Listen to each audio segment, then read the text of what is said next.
नमस्ते। सोचिए, आपके टैक्स के पैसों की रखवाली अब एक नया चौकीदार कर रहा है, और वो कोई इंसान नहीं है।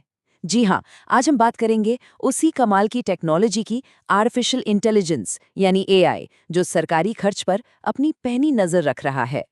ये एक ऐसा सवाल है जो हम सबके मन में कभी न कभी जरूर आता है ना? कि जो पैसा हम टैक्स में देते हैं, क्या वो सही जगह लग भी रहा है? खैर, अच्छी खबर ये है कि भारत में एक संस्था है जिसका काम ही यही सब जांचना है। और वो संस्था है भारत के नियंत्रक और महालेखा परीक्षक, जिसे हम शॉर्ट में CAG कहते हैं।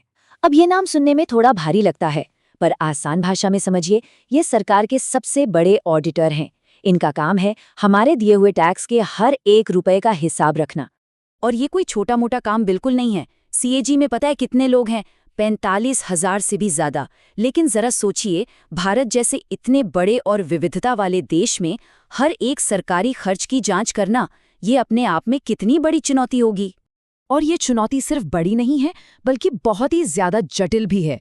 हम यहाँ सिर्फ नंबरों की बात नहीं कर रहे हैं, हम बात कर रहे हैं लाखों करोड़ों बिल्स, PDF फाइल्स, योजनाओं के लाभार्थियों की तस्वीरों और न जाने कितनी अलग अलग भाषाओं में मौजूद डॉक्यूमेंट्स के एक विशाल पहाड़ की। अब इन्हें एक एक करके जांचना पुराने तरीके से तो भाई लगभग नामुमकिन है। तो फिर इस डेटा के पहाड़ से कैसे निपटा जाए? यहीं पर एंट्री होती है आर्टिफिशियल इंटेलिजेंस की। आप इसे ऐसे समझ सकते हैं कि ऑडिटर्स के हाथ एक नई शक्ति लग गई है, जो इस मुश्किल काम को बहुत आसान बना रही है। तो फर्क क्या आया है? देखिए, पहले ऑडिटर लाखों फाइलों में से सिर्फ कुछ सैंपल ही चेक कर पाते थे।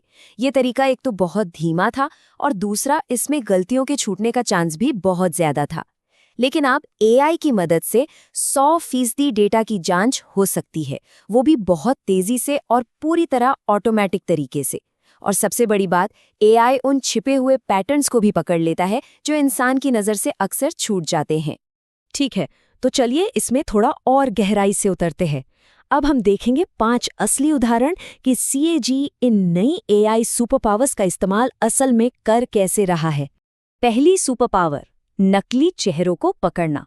सोचिए, सरकारी योजनाओं के लाखों लाभार्थी हैं। AI का ये टूल उन सभी की तस्वीरों को सेकंडों में स्कैन करता है और तुरंत पकड़ लेता है कि कहीं एक ही व्यक्ति को 2 बार तो फायदा नहीं मिल रहा, या फिर कोई तस्वीर नकली तो नहीं है। इससे ये पक्का होता है कि मदद सिर्फ सही और जरूरतमंद लोगों तक ही पहुंचे। दूसरी सुपर पावर है इन मुश्किल से दिखने वाले शब्दों में छिपी OCR और NLP। आसान भाषा में इसका मतलब है AI की वो काबिलियत जिससे वो किसी भी डॉक्यूमेंट या PDF फाइल को इंसानों की तरह पढ़ और समझ सकता है, लेकिन हजारों गुना तेजी से। मतलब जिस काम को करने में पहले महीनों लग जाते थे, वो अब मिनटों में हो जाता है। तीसरी सुपर पावर, घोटालों की गंध को सूंघना। जब भी सरकार कोई सामान या सर्विस खरीदती है तो उसका बहुत सारा डेटा बनता है। AI इसी डेटा को एनालाइज करके ऐसे संदिग्ध लिंक और पैटर्न ढूंढ निकालता है जो भ्रष्टाचार की तरफ इशारा कर सकते हैं।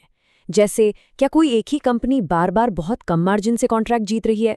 ये ऐसी चीजें हैं जो शायद इंसान की नज़र से छूट जाएं, पर AI से नहीं। चौथी सुपर पावर, आसमान से निगरानी। क्या कागज पर दिखाई गई कोई सड़क जमीन पर सच में बनी भी है? क्या खदानों में माइनिंग नियमों के हिसाब से हुई है? ड्रोन और सैटेलाइट की हाई रेजोल्यूशन तस्वीरें जमीन पर हुए काम का पक्का सबूत देती हैं, जिसे झुठलाना नामुमकिन होता है। और ये है पांचवी और शायद सबसे महत्वाकांक्षी सुपर पावर, भारत का अपना ऑडिट ब्रेन बनाना। जी हाँ, CAG के अधिकारी खुद एक ऐसा AI मॉडल बना रहे हैं जो खास तौर पर भारतीय डेटा और यहाँ के नियमों पर ट्रेंड होगा। ये एक मेड इन इंडिया AI होगा जो ऑडिट को भविष्य में और भी ज्यादा स्मार्ट और आत्मनिर्भर बना देगा। ये सब टेक्नोलॉजी सुनने में तो बहुत शानदार लगती है ना, लेकिन सबसे बड़ा सवाल ये है कि इसका हम पर यानी आम आदमी पर क्या असर पड़ता है। आखिर इससे हमारी जिंदगी कैसे बेहतर होती है? तो देखिए, इसका मतलब बिल्कुल सीधा सा है। जब टैक्स के पैसे की चोरी और बर्बादी रुकती है, तो वही पैसा हमारे काम आता है। स्टूडेंट्स को बेहतर स्कूल और सुविधाएं मिलती हैं, हम सबको बेहतर सड़कें और सरकारी सेवाएं मिलती हैं, और बिजनेस करने वालों को सरकारी ठेकों में पारदर्शिता और बराबरी का मौका मिलता है। संक्षेप में कहें तो ये हमारे पैसे का सही इस्तेमाल पक्का करता है।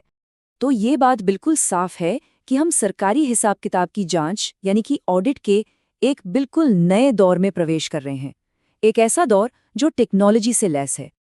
और यही हमें इस पूरी बातचीत के सबसे महत्वपूर्ण निष्कर्ष पर लाता है। जब सही टेक्नोलॉजी को सही जिम्मेदारी के साथ जोड़ा जाता है तो नतीजा एक बेहतर भारत होता है। ये सिर्फ एक स्मार्ट टेक्नोलॉजी का इस्तेमाल नहीं है, बल्कि एक ज्यादा पारदर्शी और जवाबदेह देश बनाने का एक बहुत मजबूत जरिया है। तो अब सवाल ये उठता है कि ऑडिट के अलावा एआई सरकारी काम को और कहाँ-कहाँ बेहतर बना सकता है? शिक्षा में, स्वास्थ्य सेवाओं में या कहीं और? संभावनाएं अनंत हैं। इस बातचीत से जुड़ने के लिए धन्यवाद।